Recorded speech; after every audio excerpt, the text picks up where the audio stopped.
Les enseignants sont vraiment touchés par les mesures qui concernent les pensions, qui ont été prises par le gouvernement fédéral et singulièrement par le ministre Baclaine.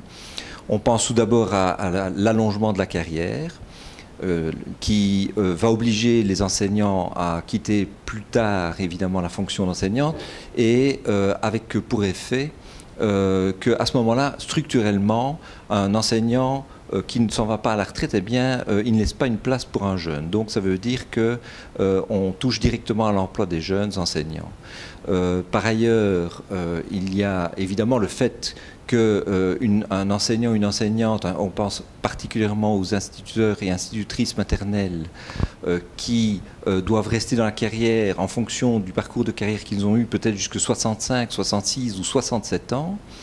eh bien, qui se retrouvent avec une classe de bout de chou de 2 ans et demi, 3 ans, bah, on mesure facilement la difficulté que ça peut représenter pour une personne de cet âge-là.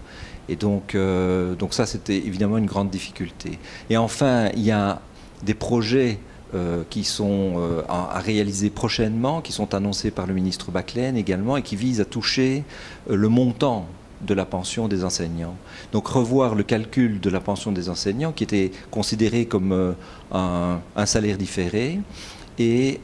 qui va faire en sorte finalement que les enseignants vont devoir travailler plus longtemps pour gagner une moins bonne pension.